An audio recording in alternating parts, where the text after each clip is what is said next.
2023 পৰাই ৰোগাক্ৰান্ত হৈছিলে।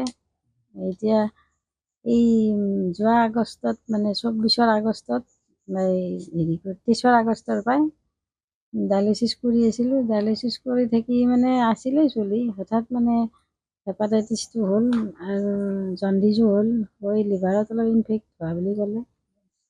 তাৰপিছত তেনেকৈ মানে মই ভৰ্তি কৰাই দিলোঁ এইবাৰ, এই অলপতে মানে 6 দিন হ'ল। ভৰ্তি কৰাৰ পিছত তেওঁৰ মানে ট্ৰিটমেণ্ট চলিলে, কিন্তু পৰহি মানে মই এটা MRI কৰিব দিছিল গেষ্ট্ৰলজিৰ পৰা। MRI কৰাৰ পিছৰ পৰা মানুহটো মানে দুৰ্বল হৈ গ'ল আৰু ভয় খালে নেকি। আকৌ তাৰ পৰাই CT স্কেন কৰিব দিলে, CT স্কেনো কৰিলোঁ। কৰাৰ পিছত মানে সেইটো কৰাৰ পিছত আকৌ মানে বেছি বেয়া হৈ গ'ল। তাই মানে কালি মানে গোটেই দিনটোৱে মানে মানুহটো স্থিৰে থাকিব নোৱাৰা হৈছে। তাৰমানে স্পাইনেল কৰ্ডডালৰ বহুত প্ৰব্লেম হৈ গৈছে তাৰে কাৰণে তেওঁ মানে হালি যায়, পৰি যায় আৰু উশাহটো বন্ধ হৈ যোৱাৰ দৰে হৈ যায়। সেইটো প্ৰব্লেম হয় মানে সেই ৰাতি 3টা বজালৈকে এবাৰ ইফালে ঘূৰাই দিওঁ সিফালে ঘূৰাই দিওঁ, তেনেকৈ থাকি থাকি লাষ্টত মানে ক'লে কি মানে মোৰ বেছি বেয়া লাগিছে বুলি ক'লে। তাৰপিছত মানে মই ডক্টৰ মাতিলোঁ, গধূলি এবাৰ মাতি বেজি দিলে GMCHত মানে ছুপাৰ স্পেচিয়েলিটিত। তাৰপিছত মানে সেইটো হোৱাৰ পিছত অলপ ভাল পোৱা বুলি ক'লে, অলপ শুলে।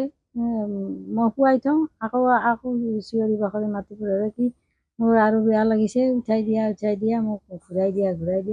এনেকৈ থাকি থাকি ৰাতি 3টামান বজাতো মানে হঠাৎ মানে হাল্লা লগাই দিছে, মানে কি মোৰ কিবা হৈছে মোক বহুত বেয়া লাগিছে বুলি কৈছে।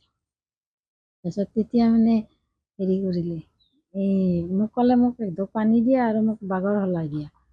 মোৰ এনেকুৱা হৈছে মানে মই দাঙি তোলাই মানে টান হৈ গৈছে, তেওঁৰ মানে গোটেই বডিটোৱে অৱস হৈ গৈছে একদমেই মানে অৱস হৈ গৈছে। যোৱাৰ পিছত মানে মই হেৰি কৰিলোঁ, ঘূৰাই দিলোঁ, দি কৈছে মোক এডোক পানী দিয়া। তেতিয়ালৈকে কথা বতৰা সুন্দৰভাৱে চলিছে, কেৱল মাতটো অলপ সৰু হৈ গৈছে আগতকৈ। তাৰপিছত হেৰি কৰিলে, এই পানী খোৱাৰ পিছত মানে একোৱেই নাই, মানে একো চেঞ্জো নাই, একো নাই, জঠৰ হৈ গ'ল মানুহটো কিবা। ডক্টৰক মানে নহয়, ডক্টৰক মাতিলোঁ, ডক্টৰ আহি চাই আকৌ ICU লৈ গ'ল।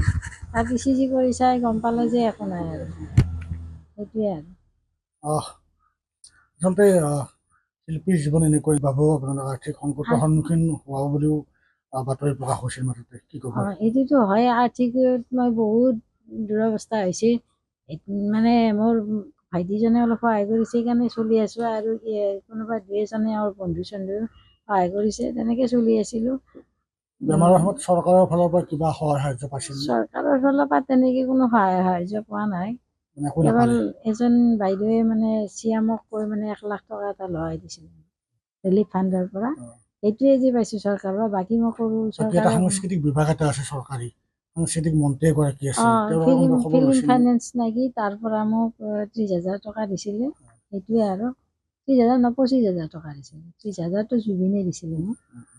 বাকী আৰু বেলেগৰ পৰা বেলেগ হেৰিৰ পৰা মই কোনো সঁহাৰি পোৱা নাই। বয়সটো 57 হৈছিলে এতিয়া। পৰিয়ালৰ মই আৰু ল'ৰাটোৱে, আমি 3টাই পৰিয়াল। ল'ৰাই 3rd চেমৰ ফাইনেল চলিব কালিৰ পৰা, পঢ়ি আছে পৰীক্ষা কালিৰ পৰা, ডিগ্ৰী 1st চেমৰ।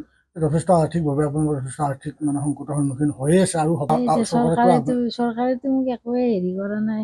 ময়ো পিছে তেনেকৈ তেওঁলোকৰ ওচৰত যাব পৰা নাই, কাৰণ মানুহটোক এৰি পেঞ্চনৰ কাৰণে আপুনি অলপ অনুৰোধ কৰিব পাৰে। তেতিয়া মানে মই যাবও পৰা নাই তালৈকে, একো হেৰিও কৰিব পৰা নাই। কিন্তু মানে শিল্পীৰ পেঞ্চনটো নহ'ল, এই চেনেলৰ কোনো আৰ্থিক অনুদানো মই নাপালোঁ।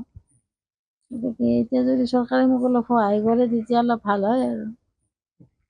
যিকোনো খবৰৰ বাবে যোগাযোগ কৰক 7099017330 লগতে 7099017110 নম্বৰত।